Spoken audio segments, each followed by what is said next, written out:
In the book of Ruth, a distinguished man, Elimelech, takes his family to neighboring Moab in order to flee a famine in the land of Israel. His two sons marry Moabite women, after which all three of them pass away. The famine then ends, and Elimelech's wife, Naomi, decides to return to Israel. When her daughters-in-law join her on the trip, Naomi tells them that they should go back to their parents' homes and remarry.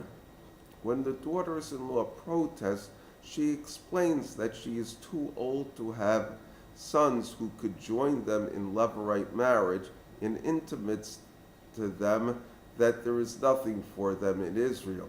Ruth profusely thanks them for their kindness to herself and the deceased and wishes them well. One daughter-in-law accepts her advice and leaves. The other daughter-in-law, Ruth, insists on continuing, saying, "Wherever you go, I will go. Your people will be my people. Your God will be my God, and death will not separate us." The passage is similar to the idea of "we will do it and we will listen," which was said by the people of Israel when they received the Torah. Shavuos is the anniversary of the giving of this Torah. So to speak, on this date, the nation of Israel accepted the God of the patriarchs as their national God. In doing so, all of the people became converts. The book of Ruth is a personal story of conversion. For this reason, it is traditional to read it on Shavuos. The book explains how a person becomes a priest of the Most High.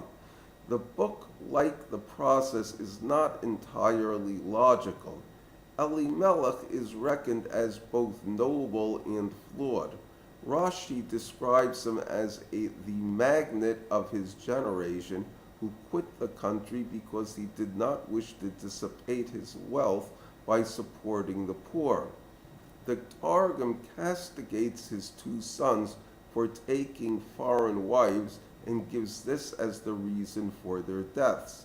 In the final analysis, though, they are reckoned as good and worth saving.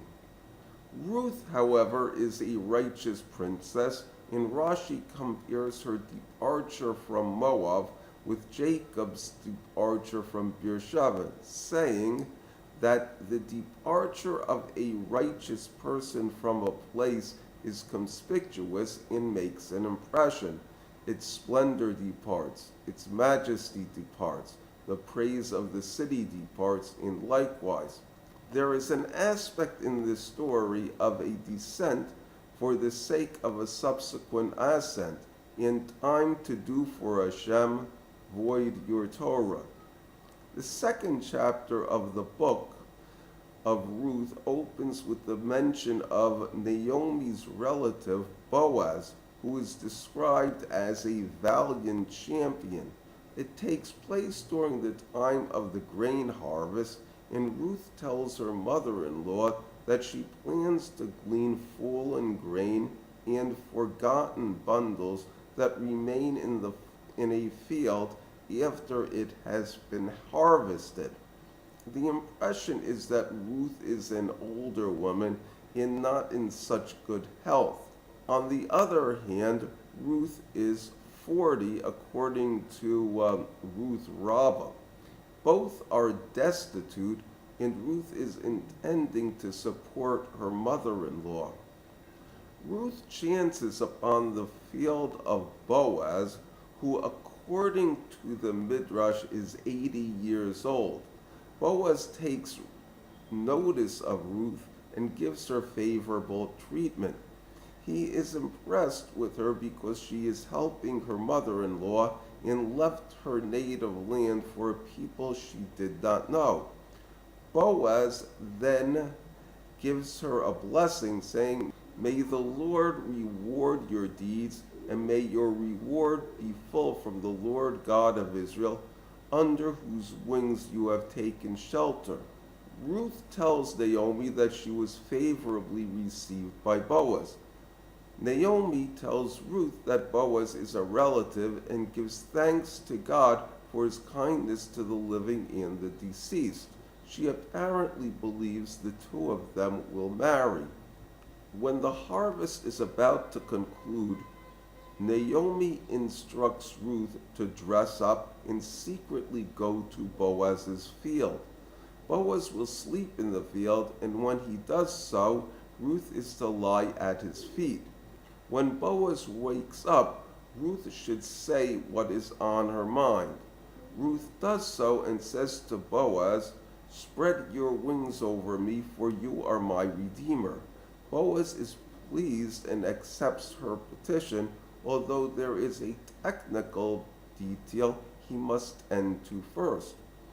Boaz then goes to the elders of the city and invites his relative, who is first in line to inherit Elimelech's property, to exercise this right, including the obligation for levirate marriage with Ruth.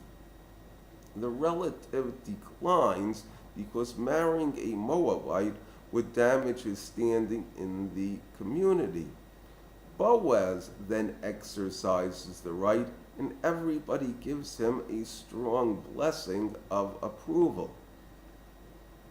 The question is, why should the same action disgrace one man and honor another? The answer is that Moabite women are generally not of high quality, but Ruth is an exception. A common man cannot be trusted to properly identify exceptional situations, but a giant can. In addition, a simple person will not see great virtues, but a tzaddik will. It comes out there was something in Ruth that saw the greatness in the family of Elimelech, even though they were in a very sinful state. Moab was known for being selfish, but Ruth's outstanding quality was kindness, the opposite. For this reason, heaven guided her first to the nation of Israel, then to the arms of Boaz.